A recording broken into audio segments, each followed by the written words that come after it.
గురుగారు ఆ రోజు అంటే టైం ఎప్పటి నుంచి ఎప్పటి వరకు ఉండొచ్చు అంటారు? ఏంటి అసలు? అంటే ఈ చంద్రగ్రహణము రాత్రి 9:57 ప్రారంభమవుతుంది. హ్మ్. రాత్రి 9:57 ప్రారంభమై రాత్రి మోక్షకాలం. మోక్షకాలం రాత్రి 1:27 ఉంటుంది. అంటే గ్రహణం యొక్క పూర్తి కాలం. అంటే హ్మ్. గ్రహణం హ్మ్. యొక్క పూర్తి కాలం ఎంత సమయంలో ఉంటుందని అడిగితే 3:10 వరకు ఉంటుంది. అంటే టోటల్ గ్రహణం యొక్క ప్రమాణం 3:10 వరకు ఉంది కాబట్టి ఇది పూర్వాభాద్ర నక్షత్రంలో కుంభరాశిలో పడుతుంది. కాబట్టి తప్పకుండా కుంభరాశి వారు ఎట్టి పరిస్థితుల్లో ఈ గ్రహణాన్ని చూడకూడదు. హ్మ్. పూర్వాభాద్ర నక్షత్రం వారు ఆ సమయంలో బయటికి వెళ్ళకూడదు. వారి మీద ఎక్కువ ప్రభావం ఉంటుంది కాబట్టి ఆ సమయంలో వెళ్ళకూడదు, ఏమీ తినకూడదు.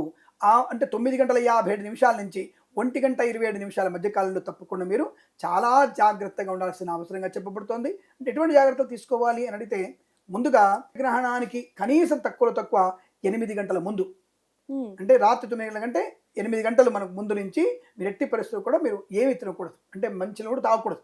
నిజం చెప్పాలంటే. అంటే పూర్తిగా ఉపోషణము, నక్తము, నిరాహార దీక్ష చేయాల్సిందే. ఈ రాశి వాళ్ళు ఒక్కరే ఉండాలి. అంటే ఈ రాశి వాళ్ళు తప్పకుండా చేయాలి.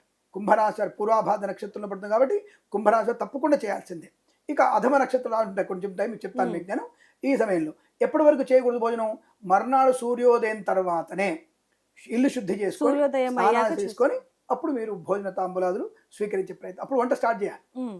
తెలియదు మరి 11 వరకు భోజనం చేయొచ్చు, దానికి ఎటువంటి ఇబ్బంది చేయకూడదు. లేదు.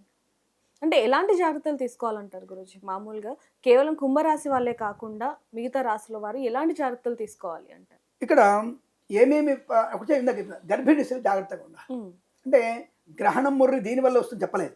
గ్రహణ కాలంలో వచ్చేటువంటి వాయువుల వల్ల కావచ్చు, పీడనం వల్ల కావచ్చు, అలాగే చంద్రకాంతి లేకపోవడం వల్ల కావచ్చు, మానసికమైనటువంటి ఇబ్బంది ఏర్పడే అవకాశం ఉంటుంది. శరీరంలో పిండానికి కొద్దిగా ఇబ్బంది, కదలిక వల్ల ఇబ్బందులు వచ్చే అవకాశం ఉంటుంది కనుక గ్రహణ సమయంలో ఆడవాళ్ళు కదలకుండా ఉండమని చెప్పారు. కుర్చీలో కూర్చోవచ్చు, పడుకొని ఉండవచ్చు, జుట్టు విరబోసుకొని ఉండకూడదు, తల పిచ్చి పిచ్చిగా గోక్కోకూడదు, హ్మ్. ఒళ్ళంతా గోక్కునేటువంటి ప్రయత్నం చేయకూడదు. అలాగే మరి మలమూత్ర విసర్జనకి వెళ్ళవచ్చా? వెళ్ళదని ఎవరు చెప్పారు?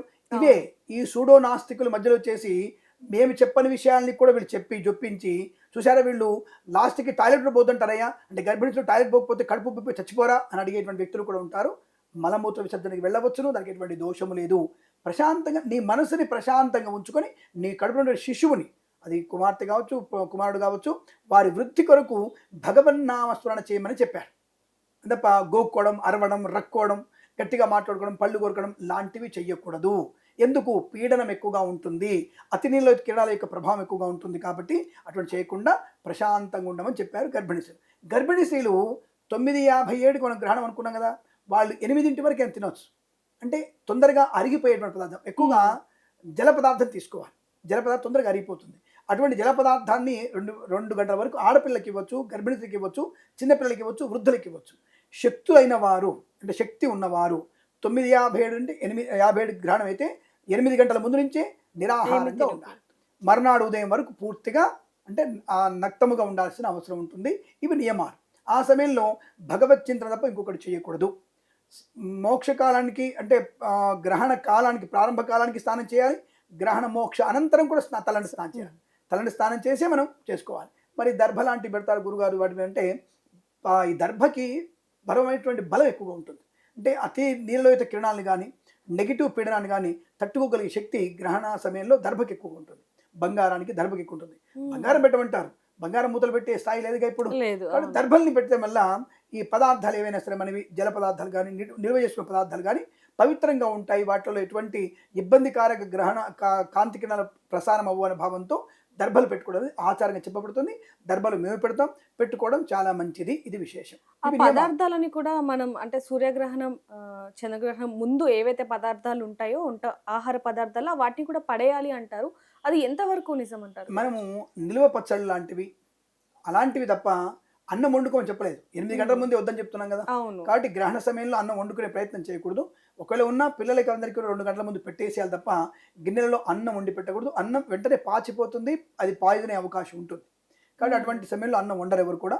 కాబట్టి నిలువ పచ్చళ్ళు ఉన్నప్పుడు, నిలువ పచ్చడి, మామిడికాయ పచ్చళ్ళు, చింతకాయ పచ్చళ్ళు, దాంట్లో కిలోల దర్భ పెద్దలు కాబట్టి యేసుకుంటే దానిపైన దర్భ పెడితే ఈ కాంతి ప్రభావం పడదు కాబట్టి పచ్చళ్ళు పాడవకుండా ఉంటాయనేటువంటి భావనతో చెప్పబడింది. అలా పెట్టుకోవడం వల్ల మంచి ఎనర్జీ ఉంటుంది. మాకైతే మేము నా వయసు 50 సంవత్సరాలు, నేను పుట్టినప్పటి నుంచి మా అమ్మగారు చెప్తున్నటువంటి విషయంలో మా అమ్మగారు చేశారు, మా అమ్మమ్మ గారు చేశారు, నానమ్మ గారు చేశారు, అందరం చేశాం కాబట్టి మేము అలాగే ఫాలో అవుతున్నాం. మేము అలాగే బాగానే ఉన్నాం. పాటిస్తున్నాం. మేము పాటిస్తున్నాం, బాగున్నాం.